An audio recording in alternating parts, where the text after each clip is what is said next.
Innaka antat tawwabur rahim. Rabbi shrah li sadri wa yassir li amri wahlul 'uqdatam min lisani yafqahu qawli, amma ba'd. Hadratul muhtaramin, para alim ulama, para kiai, para habaib yang kami muliakan, para bapak-bapak, ibu-ibu jamaah Masjid Quba yang dirahmati oleh Allah dan diberkahi oleh Allah. Mudah-mudahan dipanjangkan umurnya oleh Allah dalam ketaatan kepadanya. Amin ya rabbal alamin. Alhamdulillah, segala puji bagi Allah. Hari ini kita dapat melaksanakan salat subuh berjamaah, kemudian dilanjutkan dengan ta'lim qabla syuruk. Mudah-mudahan kehadiran kita senantiasa mendatangkan rahmat Allah dan ampunannya untuk kita semua. Amin ya rabbal alamin. Salawat serta salam tak lupa kita haturkan, kita sanjungkan kepada junjungan kita Nabi besar Muhammad sallallahu alaihi wasallam beserta keluarganya dan para sahabatnya. Mudah-mudahan kita semua kelak menjadi umatnya yang mendapatkan syafaat dari baginda Nabi besar Muhammad sallallahu alaihi wasallam. Amin ya rabbal alamin. Baiklah para bapak jamaah Masjid Quba yang senantiasa dirahmati oleh Allah, hari ini insyaallah kita akan mempelajari bersama nasihat-nasihat yang ada dalam Al-Quran, ya, di mana nasihat ini, ya, kita akan mempelajari bagaimana kedudukan seorang laki-laki dalam Islam, ya, yang harus kita ketahui sehingga kita dijadikan hamba Allah yang akan selamat besok di yaumil qiyamah, ya. Maka insyaallah hari ini kita akan berbicara tafsir surat At-Taghabun ayat 14, ya. Sebelum saya menjelaskan tafsirnya, maka kita perlu ketahui terlebih dahulu bahwa laki-laki itu berasal dari kata ar-rajul. Rajul itu bahasa Arabnya itu satu akar dengan kata rijal. Rijal itu artinya kaki, Pak, ya. Jadi rojul sama rijal itu memiliki satu kosakata yang memiliki huruf yang sama, ya. Ini menunjukkan apa? Bahwa rijal itu kan kaki. Kaki itu kan menjadi pondasi badan kita, tubuh kita. Kalau orang kakinya bagus, melangkahkan dengan tegak, dia akan melangkahkan tubuhnya dengan kuat, ya. Begitu juga dengan, ya, seorang laki-laki. Orang laki-laki ini akan menjadi kokoh dalam kehidupan keluarganya. Keluarganya akan menjadi keluarga yang baik manakala seorang laki-laki memiliki sifat yang baik, memiliki pondasi iman yang kuat, memiliki, ya, karakter-karakter yang telah diajarkan dalam Islam. Maka kalau sudah ini semua dilakukan, maka keluarga itu akan dijadikan keluarga yang sakinah, mawadah, warahmah. Nah, itu salah satu tujuan adanya pernikahan, ya. Begitu juga laki-laki dalam keluarga itu akan menjadi seorang leader, ya, yang mana tanggung jawabnya itu besar, Pak, ya. Makanya Allah katakan ar-rijalu qawwamuna 'ala nisa. Rijal, seorang laki-laki itu, ya, menjadi qawam. Qawam itu apa, Pak? Qawam itu suatu bangunan, sesuatu yang berdiri. Bangunan itu akan menjadi kokoh ketika pondasinya kuat. Maka pondasi itulah dalam keluarga itu seorang laki-laki. Maka kita harus pelajari, harus tahu, ya. Makanya kalau saya diperintah, Pak, diminta mau jadi laki-laki atau perempuan, enaknya jadi perempuan, Pak, ya. Kalau laki-laki tanggung jawabnya besar, Pak, ya. Masya Allah. Maka hari ini banyak orang yang kemudian keluarganya hancur, ya, keluarganya hancur, anaknya hancur. itu salah satu faktornya adalah dari seorang pemimpin, yaitu ayahnya.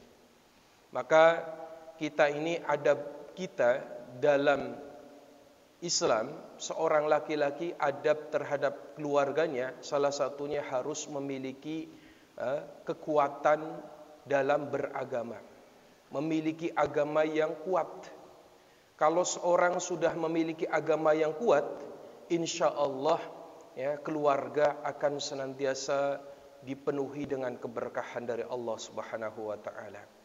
Maka para hadirin jemaah yang dimuliakan oleh Allah Subhanahu wa taala, maka kita lihat ya, salah satu nasihat yang Allah Subhanahu wa taala sampaikan kepada kita, yaitu agar kita jangan dijadikan hamba-hamba Allah yang kelak nanti di yaumil qiyamah menjadi orang yang merugi, Pak. Ya, jangan sampai jadi orang merugi. Maka salah satu nasihat yang Allah sampaikan dalam Al-Qur'an, karena tema kita tema tafsir, Pak, ya. Bapak silakan bisa buka surat At-Taghabun ayat 14. Allah Subhanahu wa taala berfirman, "Ya ayyuhalladzina amanu inna min azwajikum wa auladikum aduwwan lakum fahdharuhum wa in ta'fu wa tasfahu wa taghfiru fa innallaha ghafurur rahim." Jadi ayat ini Allah berfirman, "Ya ayyuhalladzina amanu," hai orang-orang yang beriman. Di sini Allah sebutkan hai orang-orang yang beriman, Pak. Ya. Inna min azwajikum, sesungguhnya di antara istri-istri kalian dan anak-anak kalian aduwwan lakum, ya, ada yang menjadi musuh bagimu. Ya. Fahdharuhum, maka berhati-hatilah kalian terhadap mereka. Wa in ta'fu, dan apabila kalian memaafkan, wa tasfahu, dan kalian mengampuni, ya, wa taghfiru, maka sungguhnya Allah Maha Pengampun lagi Maha Penyayang. Bapak yang dirahmati oleh Allah Subhanahu wa taala, ayat ini turun ketika Rasulullah hijrah ke Madinah. Ayat ini menjelaskan tentang dulu ada seorang sahabat Nabi, ya, suatu ketika dia tidak ikut hijrah ke Madinah. Nah, sahabat ini tidak hijrah ke Madinah karena faktor dari istri dan anaknya. Istri dan anaknya tidak mau ditinggal, Pak. Tidak mau tinggal oleh suaminya atau oleh ayahnya untuk hijrah ke Madinah. Dan kemudian saat itu, setelah Islam mulai jaya dan terjadinya Fathul Makkah, pembebasan, penaklukan kota Makkah, dan di saat itulah banyak sahabat-sahabatnya yang dulu ikut hijrah, kemudian mereka berhasil untuk menuntut ilmu. Lah, sahabat ini yang tidak ikut hijrah karena dihalang-halangi oleh istrinya, sehingga dia merasa dirinya tidak memiliki ilmu yang cukup. Dan akhirnya apa? Ketika itu Islam mulai jaya, dia kemudian bilang sama istrinya, ini gara-gara kalian sehingga saya tidak menjadi orang-orang yang seperti teman-teman saya itu. Mereka paham tentang agama. Akhirnya apa? Mereka marah, Pak. Suami ini marah terhadap istri dan anaknya. Dan saat itulah kemudian turun ayat ini, ya, yang menjelaskan tentang bahwa salah satu fitnahnya seorang laki-laki itu ketika diberikan ujian melalui istri dan anak-anaknya. Maka musuh kita itu, Pak, musuh kita itu bukan sesuatu yang jauh atau yang tidak nampak. Justru musuh kita itu bisa berasal dari keluarga kita, Pak. Maka dalam Islam ini kita diperintahkan untuk senantiasa menjaga keluarga kita, anak-anak kita untuk diajarkan tentang ilmu-ilmu agama, Pak. Masya Allah, ya, saya kemarin berjumpa dengan beberapa orang, ya. Beliau ini seorang mantan militer, ya. Kemudian beliau cerita, Masya Allah Ustadz, ya, saya menyesal sekali Ustadz. Dulu ketika saya masih menjadi jenderal, kemudian anak istri saya tidak pedulikan, saya tidak perhatikan tentang nilai-nilai agamanya. Masya Allah, Pak. Kemudian anak saya hancur, narkoba, istri saya entah kemana. Masya Allah, Pak. Ya. Nah, itu makanya itu sebagai ujian kita. Ya. Maka dalam Islam, ya, ajarkanlah nilai-nilai agama dalam kehidupan kita. Ya. Karena yang paling berhak untuk mengajarkan anak dan istri kita tentang agama yaitu suami, Pak. Suami yang berhak untuk mengajarkan anak dan istrinya, ya. Bukan orang lain, Pak. Tapi suami yang baik itu suami yang senantiasa mengajak istrinya untuk mengaji, untuk beribadah. Itu suami yang baik, Pak. Makanya suami idaman itu salah satunya, ya, Masya Allah, ya, yang mengajak istrinya, ayo ngaji gitu, ya, Masya Allah, ya. Maka itu termasuk istri atau suami yang baik, suami idaman istri, ya, Masya Allah. Maka para bapak ibu yang dirahmati oleh Allah Subhanahu Wa Taala, Allah sampaikan bahwa sesungguhnya di antara istri dan anak kalian aduwwal lakum fahdharu, maka berhati-hatilah terhadap mereka. Ini Allah Subhanahu Wa Taala sampaikan bahwa Islam ini agama yang tidak melulu selalu di masjid, Pak. Islam ini agama mengajarkan bagaimana kita bermuamalah dengan keluarga kita. Ini Rasulullah SAW ini beliau salah satu qudwah kita, salah satu panutan kita. Bagaimana cara gaya hidup Rasulullah ketika mengajarkan terhadap istri-istrinya, ya, nilai-nilai agama. Maka para hadirin jamaah yang dimuliakan oleh Allah, di sini seorang ketika rajin ibadah, seorang ketika pandai dalam agama, namun anak-anak dan istri-istrinya tidak diajarkan tentang nilai agama, maka jangan berharap dia akan mudah masuk surga dengan lempeng, Pak, dengan lurus, ya. Karena apa? Karena banyak orang yang kemudian dia baik agamanya, soleh, tapi soleh hanya untuk dirinya sendiri, Pak. Dia tidak sholat terhadap istri dan anaknya. Dia sholat 5 waktu, jamaah di masjid, tapi istri tidak pernah diperintahkan untuk ibadah. Dia masa bodoh, ya. Maka inilah yang akan menjadi fitnah kita. Nah, dimana kalau kita nanti besok di hari kiamat kita masuk surga, namun anak istri kita ternyata ada di neraka, ya. Maka mereka akan menghujat kepada kita, Pak. Ya Allah, dulu kenapa kami menjadi orang-orang yang ahli neraka? Ini gara-gara suami saya, ya Allah. Suami saya itu sibuk hanya untuk diri sendiri, ibadah hanya untuk diri sendiri. Dia rajin sholat, rajin kajian, tapi tidak pernah nyuruh kita, tidak pernah nyuruh anak-anaknya untuk ikut kajian, ikut sholat jamaah, tidak pernah. Maka ini yang akan menjadi penghalang, ya, bagi ayahnya atau suaminya untuk masuk surganya Allah Subhanahu Wa Taala.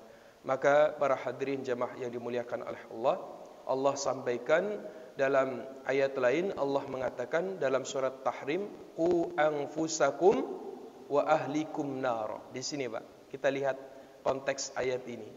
Jagalah dirimu dan keluargamu dari api neraka. Jadi di sini Allah tidak katakan jagalah dirimu saja, Pak. Jadi Allah katakan jagalah dirimu dan keluargamu. Jadi kalau kita, ya, kita hanya baik untuk diri kita sendiri, tapi tidak baik untuk keluarga, tidak baik kepada istri kita, maka itu akan menjadi penghalang kita masuk surga, Pak. Ya, apalagi orang tua, masya Allah, ya, punya tanggung jawab terhadap anaknya, ya, jaga anaknya dengan baik. Karena selama ini yang kita ketahui bahwa yang dikatakan durhaka itu kadang-kadang siapa, Pak? Durhaka, Pak, anak terhadap orang tua. Banyak kita mengenal bahwa durhaka itu ketika anak berani dengan orang tua. Durhaka itu ketika anak tidak taat kepada orang tuanya. Itu yang sering kita dengarkan itu. Padahal Pak, ada orang tua yang durhaka terhadap anaknya Pak. Ada orang tua yang durhaka terhadap anaknya. Siapakah mereka? Yaitu orang tua yang tidak pernah mengajarkan nilai-nilai keislaman dalam keluarganya. Maka suatu saat Pak, pernah ada seorang tua datang ke sahabat Umar. Dia mengadu tentang anaknya. Wahai Umar, ini anak saya ini durhaka sama saya. Dia berani terhadap saya. Dia suka melawan saya. Tolong dong nasehatin anak saya. Ini anak sudah kurang ajar katanya. Akhirnya apa? Kata sahabat Umar, betul? Dia tanya kepada anaknya, betul kamu durhaka terhadap ayahmu? Betul Umar? Kamu berani terhadap orang tuamu? Betul. Kenapa kamu berani? Kata anaknya bilang, wahai Amirul Mukminin, hal lil waladi hukukun ala waladi? Apakah ada hak anak atas orang tuanya? Betul. Ada hak anaknya atas orang tuanya. Kata sahabat Umar, betul ada. Akhirnya anaknya bilang, apa itu wahai Amirul Mukminin? Kata Umar bin Khattab mengatakan yang pertama, an yantaqi ummah. Seorang ayah harus mencari istri yang salehah. Jadi kita ini Pak, kalau mau cari istri jangan asal-asalan Pak, ya. Yang belum menikah ini kalau mau cari istri yang salehah. Kenapa? Karena kalau salah cari istri itu bisa salah juga pendidikan anaknya Pak, ya. Karena istri itu salah satu pendidikan awal atas anak-anaknya, ya. Ini yang pertama, cari istri untuk calon ibu anak-anak kalian, mereka orang-orang yang salehah katanya, kata Umar. Kemudian yang kedua, an yu'til isma hasanan. Yang kedua, harus memberikan nama anak yang baik. Ini yang memberikan anak yang baik, Pak. Itu salah satu anak itu kan, nama itu kan sebuah doa, Pak, ya. Kemudian yang ketiga kata sahabat Umar, an yu'allimuhul Qur'an. Yang ketiga harus mengajarkan nilai-nilai agama dalam keluarganya, mengajarkan nilai-nilai agama terhadap anaknya. Maka ketika sahabat Umar mengatakan 3 perkara ini hak anak atas orang tuanya, kata anaknya bilang, wahai Umar, 3 perkara ini yang kau sebutkan tidak pernah dilakukan oleh orang tua saya, sehingga saya wajar dong durhaka katanya. Yang pertama, ayah saya mencarikan istri, mencarikan ibu untuk saya, ibu yang tidak salehah. Sibuk ke sana kemari, nggak pernah memperhatikan pendidikan anaknya, ya, nggak pernah peduli dengan waktu sholat, ya. Ketika datang waktu sholat tidak pernah menegur anak-anaknya, masa bodoh, masya Allah, ya. Anak ini menghujat, Pak. Akhirnya apa? Wajar dong saya kalau durhaka kepada orang tua, nggak pernah ngajarin tentang ilmu agama begitu. Lalu yang kedua, orang tua saya ketika memberikan nama terhadap saya, nama yang tidak baik. Ini singkat cerita Pak, ini nama anak ini dikatakan Hufansah Pak. Hufansah itu nama sebuah hewan yang tidak ada manfaatnya, yaitu kumbang namanya Pak. Ya. Akhirnya, ya, anaknya bilang, ini orang tua saya memberikan nama saya Hufansah katanya. Ya. Lalu yang ketiga kata anaknya, ini orang tua saya tidak pernah mengajarkan nilai-nilai Al-Quran terhadap diriku. Maka wajar dong kalau saya durhaka terhadap orang tua saya. Ini anak menghujat Pak. Makanya ketika itu Umar bin Khattab langsung berbalik marah terhadap ayahnya. Sini, kamu datang mengadu tentang kedurhakaan anakmu, sedangkan kamu sendiri durhaka terhadap anakmu. Masya Allah Pak. Jadi ada orang tua yang durhaka terhadap anaknya, salah satunya ketika tidak memberikan nilai-nilai agama dalam keluarga. Maka para hadirin jemaah yang dimuliakan oleh Allah, hati-hati. Ya, kita punya anak, kita punya istri, jangan kita biarkan mereka untuk melakukan sesuatu yang tidak ada, sesuatu yang sia-sia. Ya, karena mereka adalah tanggung jawab kita, Pak. Anak kita, istri kita, itu mereka tanggung jawab kita. Maka banyak hadis-hadis yang menjelaskan bahwa ada orang tua ketika Rasulullah hijrah ketika Rasulullah Mi'raj, maka Rasulullah diperlihatkan ada orang tua yang masuk neraka gara-gara anaknya, Pak.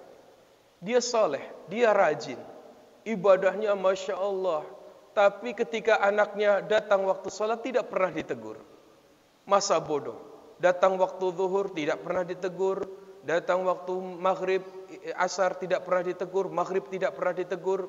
Anaknya kelayaban kemana, nggak pernah ada teguran dari orang tua. Masya Allah, singkat cerita, ternyata orang tua ini sebetulnya dia masuk surga, Pak. Karena anaknya masuk neraka, anak ini bilang, ya Allah, ini penyebab saya seperti ini masuk neraka, ini gara-gara orang tua saya, ya Allah. Kalau seandainya orang tua saya tidak sibuk dengan sendirinya, ibadah dengan sendirinya, dia tidak memperhatikan diri sendiri, maka saya pun akan melakukan hal yang sama kepada orang tua saya. Saya akan ibadah seperti ibadah orang tua saya. Saya akan puasa seperti puasa orang tua saya. Masya Allah, Pak. Jadi hati-hati, Pak. Kita ini, ya, laki-laki ini punya tanggung jawab yang luar biasa, ya, terhadap anak dan istrinya.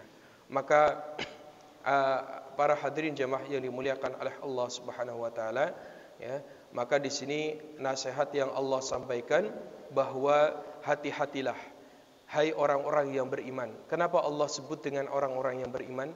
Karena orang-orang yang akan selamat besok di hari kiamat ketika seseorang menanamkan keimanan terhadap dirinya sendiri, ya, hatinya memiliki iman kepada Allah Subhanahu wa taala. Maka Allah sampaikan, ya ayyuhalladzina amanu, hai orang-orang yang beriman, inna min azwajikum, sesungguhnya, ya, di antara anak-anak dan istri kalian ada yang menjadi musuh bagi kalian, maka berhati-hatilah.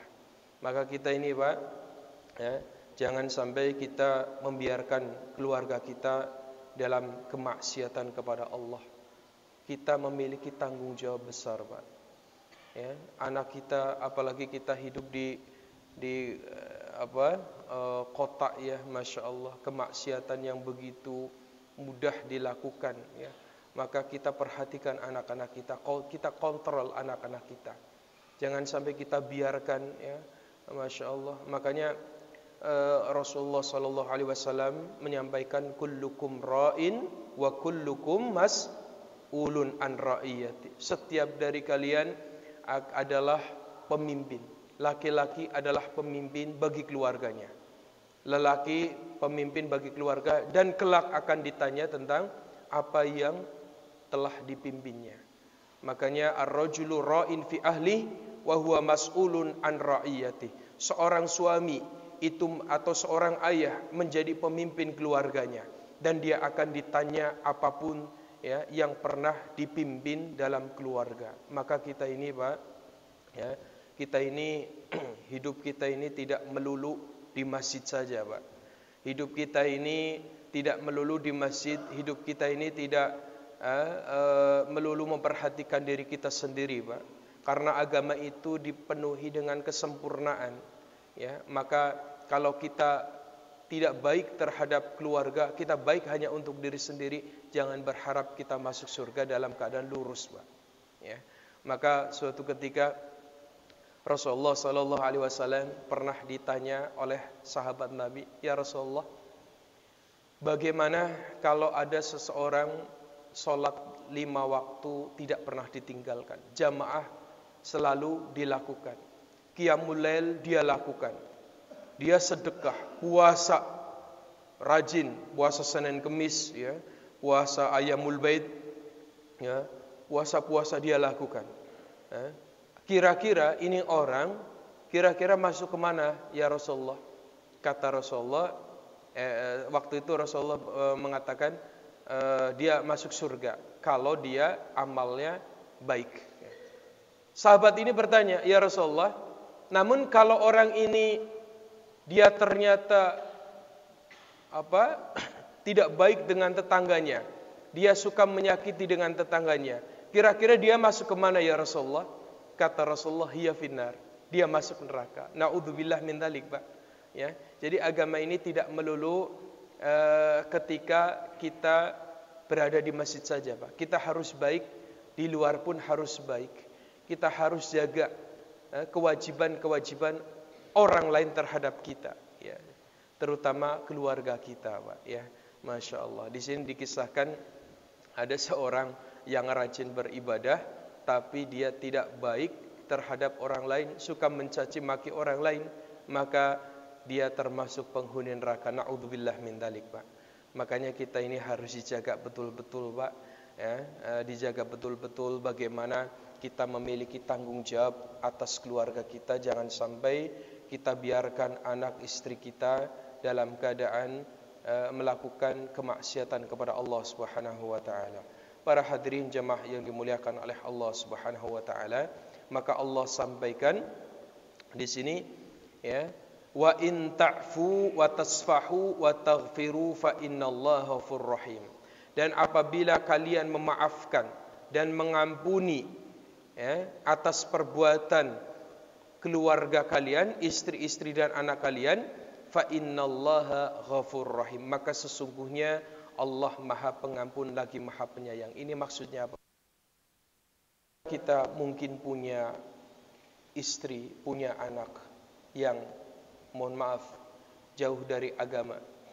Dia namun mau bertobat kepada Allah, dia mau beribadah kepada Allah. Maka kita sebagai suami harus mendukung, dan kita sebagai suami harus mensupport mereka untuk terus beramal saleh. Maka di sini, ya, Allah katakan sesungguhnya Allah Maha Pengampun lagi Maha Penyayang, ya. Maka ini Allah ingin katakan, Pak, ya, kita ini sebelum nyawa kita dicabut oleh Allah, mumpung kita masih hidup, mumpung kita masih diberikan kekuatan oleh Allah, jangan sia-siakan waktu ini untuk terus bertobat kepada Allah, ya. Karena Allah itu, Pak, pengampunannya lebih besar. Pengampunannya lebih besar.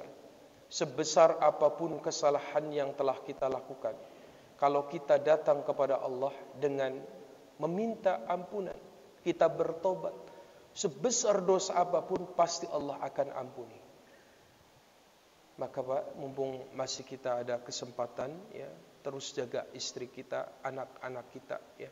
Jangan sampai mereka menjadi orang-orang yang celaka, ya, orang-orang yang besok di hari kiamat termasuk golongan orang-orang ahli neraka. Na'udzubillah min dzalik. Para hadirin jemaah yang dimuliakan oleh Allah Subhanahu wa taala, maka Allah Subhanahu wa taala mengatakan bahwa, ya, penyebab seseorang akan merugi salah satunya ketika dia membiarkan, ya, anak dan istrinya, keluarganya tidak melakukan amal saleh.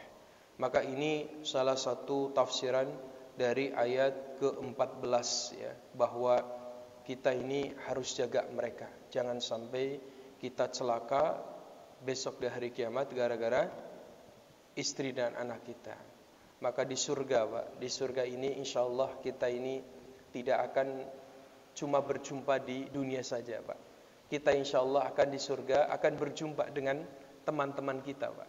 Bapak yang alhamdulillah di masjid suka ada acara kumpul-kumpulan, ya, suka ada acara silaturahim. Ini merupakan sebuah pertemuan awal, Pak. Insyaallah di surga akan berjumpa kembali, Pak. Maka di surga itu, Pak, kita ini akan dipertemukan bersama, Pak. Ya. Kita akan dipertemukan dengan keluarga kita, istri kita, anak kita, insyaallah. Kalau seandainya anak istri kita tidak memiliki amalan seperti kita, namun kita masuk surga, Pak, ya, kita ini bisa bisa meminta kepada Allah agar anak istri kita diangkat surganya bersama kita, Pak, ya. Masya Allah.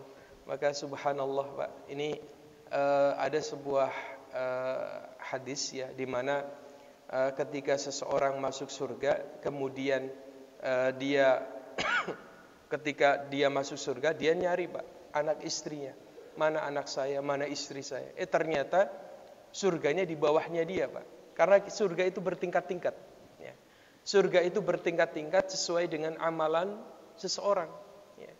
Maka ketika anak ini dan istrinya berada di surga yang berbeda, suami ini, ayah ini akan bertanya, mana orang tua saya, mana anak saya, kok mereka tidak satu tingkatan dengan saya.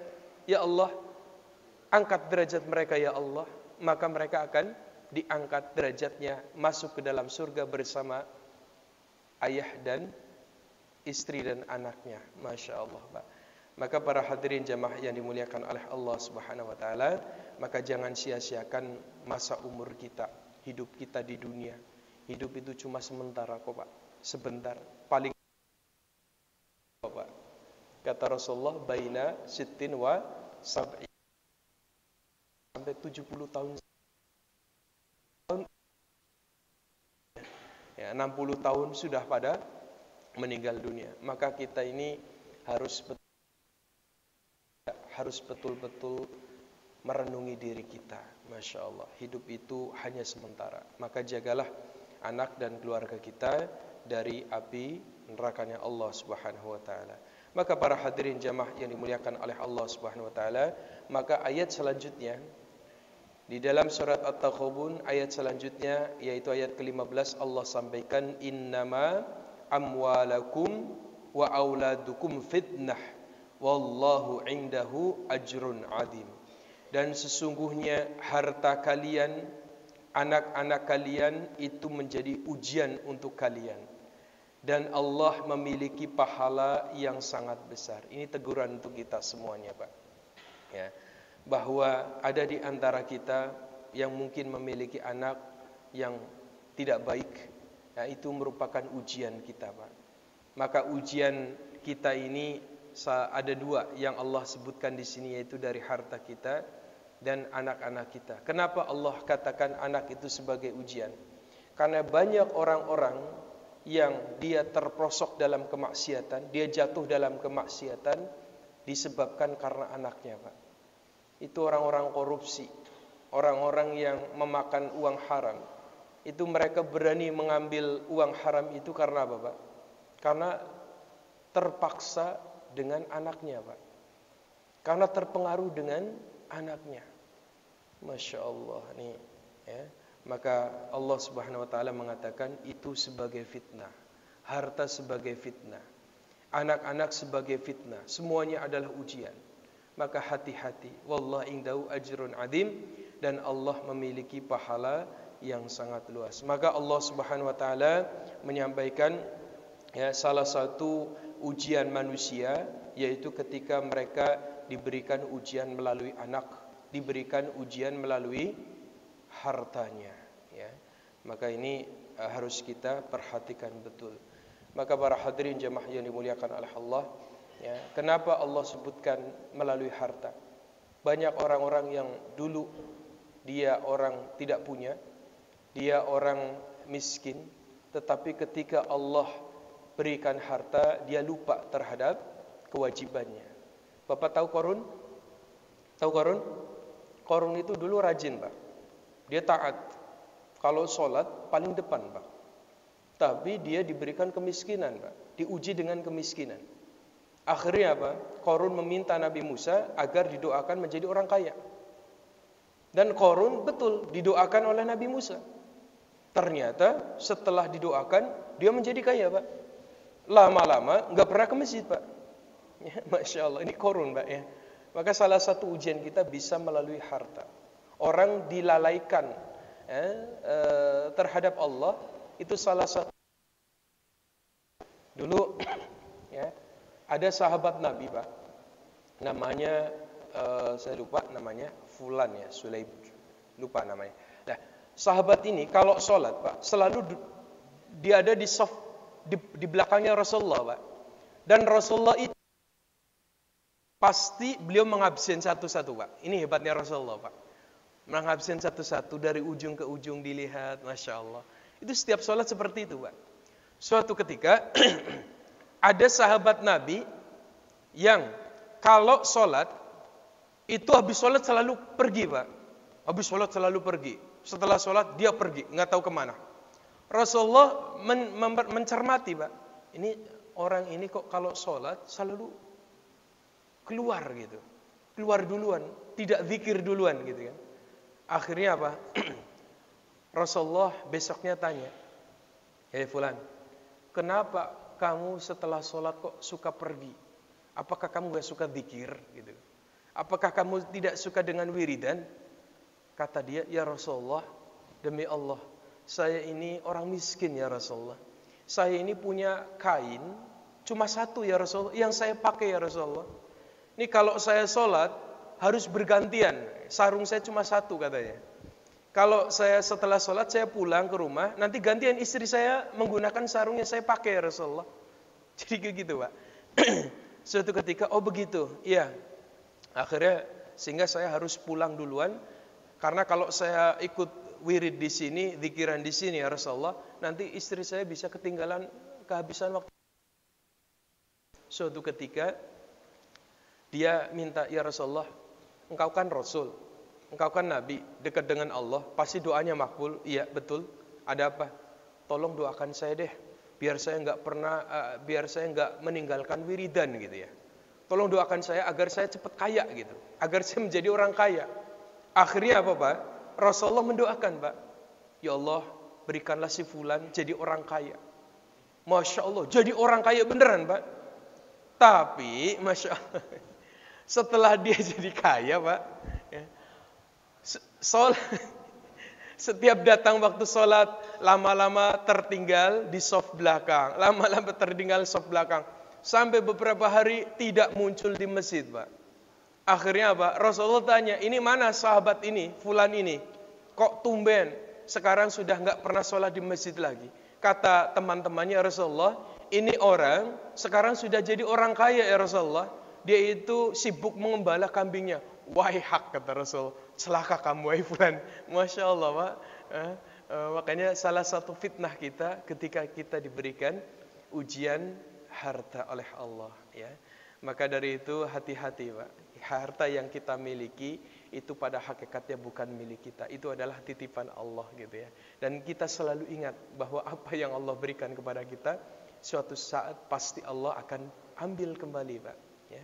Masya Allah. Maka para hadirin jamaah yang dimuliakan oleh Allah, begitu juga dengan anak kita. Banyak orang-orang yang terperosok dalam kemaksiatan. Banyak orang-orang yang masuk ke dalam neraka gara-gara anaknya. Banyak sekali, Pak. Ya. Maka harus kita pahami betul bahwa hidup kita ini harus selalu bersyukur ketika kita diberikan kenikmatan oleh Allah, dan kita bersabar ketika kita mendapatkan ujian oleh Allah Subhanahu wa taala. Maka para hadirin jamaah yang dimuliakan oleh Allah, Rasulullah SAW membagi umatnya itu menjadi 4 golongan, Pak. Jadi kita menjadi 4 golongan. Yang pertama bahwa ya, salah satu hidup kita ini kita sudah ditakdirkan oleh Allah. Mati kita, ya, hidup kita, siapa yang akan menjadi istri kita, siapa yang menjadi anak kita, itu sudah menjadi takdir Allah. Itu Allah sudah tentukan. Ya.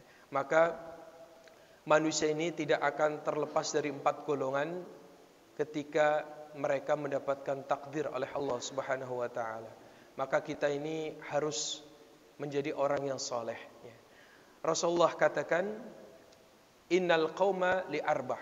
Ada kaum itu terbagi menjadi 4 golongan. Golongan yang pertama, yang itu ada golongan orang-orang yang hidup di dunia, dia taat kepada Allah plus dia soleh, Pak. Masya Allah. Taat kepada Allah plus soleh. Luar biasa, Pak. Kalau soleh itu sholatnya luar biasa, ke masjid tiap hari, Masya Allah, ya. Puasa, namun dia kaya, Pak. Ini golongan pertama, Masya Allah. Ini golongan pertama, ini orang-orang yang perlu bersyukur kepada Allah, Pak. Ya. Maka Allah katakan, "Man amila salihan min dzakarin wa untha falanuhyiyannahu hayatan thayyibah." Barang siapa yang beramal saleh dari laki-laki maupun perempuan, maka kami akan jadikan kehidupannya dengan kehidupan yang baik, dan kami akan balas amalnya besok di hari kiamat dengan apa yang mereka perbuat. Ini golongan pertama ini, Masya Allah Pak, golongan yang luar biasa. Dia kaya plus taat kepada Allah. Ini golongan ini seperti siapa Pak? Ini gaya-gaya seperti siapa Pak? Nabi Sulaiman Pak ya, Masya Allah. Nabi Sulaiman, Nabi Daud, Masya Allah. Beliau ini tidak pernah diuji oleh Allah ya. Masya Allah, hidup selalu bahagia Pak. Ibadahnya rajin, sholatnya rajin, namun dia juga kaya Pak. Masya Allah, ini gaya-gaya Nabi Sulaiman alaihissalatu wassalam. Sampai Nabi Sulaiman itu pernah berdoa kepada Allah, ya Allah ya, jangan jadikan orang yang lebih kaya setelahku ya Allah. Memang betul Pak. Setelah Nabi Sulaiman sampai di hari kita sekarang, tidak ada orang yang melebihi kekayaan Nabi Sulaiman. Ini Nabi Sulaiman kaya tapi taat Pak. Ini gaya-gaya hidup kita sekarang nih. Kalau ada orang yang gajinya besar, Masya Allah, pemasukannya besar, tapi dia selalu berjamaah Pak. Ibadahnya rajin, Masya Allah ya. Ini gaya-gaya hidup Nabi Sulaiman Pak, Masya Allah ya. Maka golongan yang pertama ini Allah perintahkan agar selalu bersyukur kepada Allah. Maka kita ini alhamdulillah ya Allah, diberikan kenikmatan yang begitu besar oleh Allah. Hidup nyaman, keluarga baik, istri solehah, harta banyak, tidak pernah kekurangan. Maka kita ini diperintahkan untuk bersyukur kepada Allah Pak. Jangan sampai kita kufur ya. La in syakartum la azidannakum. Jika kalian bersyukur, maka Allah akan tambahkan nikmat. Tapi ingat, wa in takfur, jika kalian mengkufuri atas nikmat Allah, fa innallaha syadidul iqab. Maka Allah siksanya begitu besar. Maka para hadirin jamaah yang dimuliakan oleh Allah ya, ini golongan yang pertama. Hidup itu harus berbanyak bersyukur. Lalu golongan yang kedua, kata Rasulullah, ada orang yang hidup di dunia, dia taat nggak usah ditanya Pak. Sholatnya Masya Allah, tidak pernah ketinggalan. Ibadahnya nggak pernah ketinggalan. Tapi dia diberikan ujian berupa kemiskinan. Diberikan ujian berupa harta. Ya. Nah ini kelompok orang yang berdoa ini ya. Kelompok yang kedua ini kita diperintahkan untuk bersabar. Bersabar. Ketika kita diuji dengan harta, perbanyaklah bersabar. Karena Allah katakan, "Walanabluwannakum bisyai'im minal khauf wal ju'i wa naqsim minal amwali wal anfusi wath thamarat wa basyiris sabirin." Karena salah satu ujian kita yaitu ketika kita diberikan kemiskinan, diberikan rasa lapar, diberikan harta yang sedikit. Tidak mengapa Pak. Yang penting kita terus beribadah kepada Allah dan terus bersabar kepada Allah Subhanahu wa taala atas ujian yang Allah berikan kepadanya. Maka orang-orang yang diberikan ujian harta, dia sabar, taat kepada Allah, maka mereka akan masuk surga terlebih dahulu daripada orang-orang kaya Pak. Maka Rasulullah mengatakan orang miskin kalau hidupnya sabar, itu masuk surganya 500 tahun sebelum orang kaya masuk surga Pak. Makanya kita sabar Pak. Alhamdulillah nggak apa-apa. Kalau Allah berikan ujian berupa harta, yang penting ibadah jangan tertinggal Pak. Ya, Masya Allah. Ini gaya-gaya Nabi Ayub Pak. Diberikan ujian, ya, penyakit, ya, anak, tapi dimiskinkan oleh Allah. Tapi beliau hidupnya selalu sabar, Masya Allah. Ya. Maka Rasulullah katakan orang miskin akan masuk surga terlebih dahulu 500 tahun daripada orang kaya Pak. Masya Allah ya. Maka suatu ketika Abu Hudzaifah ya, Abdurrahman bin Auf, beliau itu orang kaya raya Pak ya. Ketika itu Rasulullah bilang, "Hei Abdurrahman, kamu akan masuk surga belakangan. Orang miskin dulu masuk surga." Ya Rasulullah, kok begitu Rasulullah? Iya. Akhirnya, wah, kalau begitu saya jadi orang miskin saja Rasulullah. Kata Rasulullah, jangan. Orang kaya lebih baik daripada orang miskin, tapi kaya yang bersyukur begitu ya. Akhirnya Abu Hudzaifah mengatakan, kamu akan masuk surga, tapi kamu dalam keadaan merangkak katanya. Masya Allah. Jadi kita ini kalau diberikan ujian berupa harta, jangan sampai kita mengeluh, Pak. Jangan sampai kita mengeluh, jangan sampai kita mengatakan, ya Allah, kok Allah begitu berat memberikan ujian kepadaku. Padahal Allah itu sedang memberikan kenikmatan, Pak, kepada kita, Pak. Kenapa? Karena orang miskin yang taat kepada Allah, itu Allah berikan ujian di dunia dulu, Pak. Ya, walanudhiqannahum minal adab dunal adabil akbar. Kami berikan ujian kamu di dunia, tapi nanti besok di akhirat kami akan selamatkan kalian dari api nerakanya Allah Subhanahu wa taala. Masya Allah, Pak.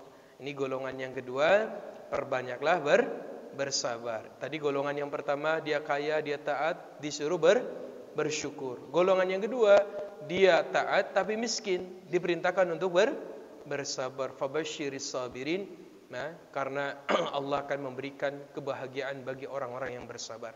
Lalu yang ketiga, golongan yang ketiga, ada orang kaya, kayanya, hartanya melimpah, Pak. Kontrakannya nggak pernah sepi, Pak. Masya Allah, ya. Tokonya nggak pernah sepi, laris terus, Masya Allah. Ya, uangnya itu Masya Allah banyak sekali. Tetapi dia maksiatnya nggak dia tinggalkan, Pak. Maksiat jalan terus, Masya Allah, ya. Nah, ini orang-orang ini hati-hati, Pak. Kalau Allah berikan kekayaan terhadap kita, namun kita banyak maksiat kepadanya, hati-hati, Pak. Lama-lama Allah akan istidrajkan kita. Allah akan berikan hukuman, Allah akan ulur-ulur hukuman. Nanti suatu saat pasti Allah akan datangkan kepada orang tersebut. Na'udzubillah min dzalik. Maka Allah katakan, walladzina kadzdzabu biayatina sanastadrijuhum min haitsu la ya'lamun. Orang kaya tidak taat, maksiat dijalankan, hati-hati. Allah akan istidrajkan mereka. Maka hari ini banyak pejabat-pejabat, Masya Allah, korupsi, siang malam bermain maksiat, bermain game online, ya. Masya Allah, mereka mencari prostitusi. Oh, Masya Allah, ya. Ya, Masya Allah, padahal hidupnya banyak hartanya, tetapi maksiatnya tidak jalankan. Maka hati-hati, Pak. Ini orang-orang yang gaya yang ketiga ini, Allah ketika berikan hukuman, maka hukuman itu akan datang dengan tiba-tiba. Ya, maka Allah akan istidrajkan. Na'udzubillah min dzalik. Ini tipe yang ketiga, jangan sampai melekat pada diri kita. Ya. Lalu yang keempat, kata Rasulullah, ada golongan orang yang hidup di dunia. Nah, ini paling bodoh sekali, Pak. Nah, golongan yang keempat, orang yang paling bodoh. Siapa mereka? Orang yang hidup di dunia, dia miskin, plus dia tidak taat kepada Allah, Pak. Ini golongan yang sangat merugi, Pak. Hidup di dunia miskin, hidup di akhiratnya siksanya lebih besar, ya. Masya Allah. Ini orang bodoh sekali, ya. Hidup di dunianya nggak pernah sholat, nggak pernah ibadah, ya. Hidupnya selalu kesana kemari, ya. Maksiatnya pun dia jalankan. Na'udzubillah min dzalik. Maka golongan yang keempat ini termasuk golongan orang-orang yang merugi. Na'udzubillah min dzalik. Ini gaya-gaya orang yang, mohon maaf, Pak, ya. Kita lihat orang-orang pekerja bangunan, ya, tapi nggak semuanya mereka, ya. Masya Allah, gaji 150.000, ya, tidak sholat, ya, malam beli minuman keras, Masya Allah, ya, hidup selalu kekurangan, ya. Ini orang-orang gaya keempat ini, naudzubillah min dzalik, Pak. Di dunianya sengsara, di akhirat pun sengsara. Maka Allah katakan, wa man a'rada an dzikri fa innahu ma'isyatan danqa. Barang siapa yang, ya, berpaling dari ingat terhadapku, maka aku akan berikan kehidupan yang sempit. Nah, maka kita ini harus perhatikan diri kita, jangan sampai kita meninggalkan kewajiban-kewajiban kita kepada Allah Subhanahu wa taala, karena kita ini, ya, terutama laki-laki, kita ini pemimpin dalam keluarga, maka jaga anak-anak kita dan agar mereka senantiasa untuk mengerjakan ibadah kepada Allah Subhanahu wa taala, sehingga kita besok di hari kiamat diselamatkan oleh Allah dari api neraka Allah Subhanahu wa taala. Amin ya rabbal alamin. Baiklah para hadirin jamaah yang dimuliakan oleh Allah Subhanahu wa taala, mungkin itu saja yang bisa saya sampaikan. Mudah-mudahan bermanfaat khususnya untuk saya pribadi, umumnya Pak untuk para hadirin. Baik, sebelum saya akhiri, silakan ada yang mau bertanya, Pak?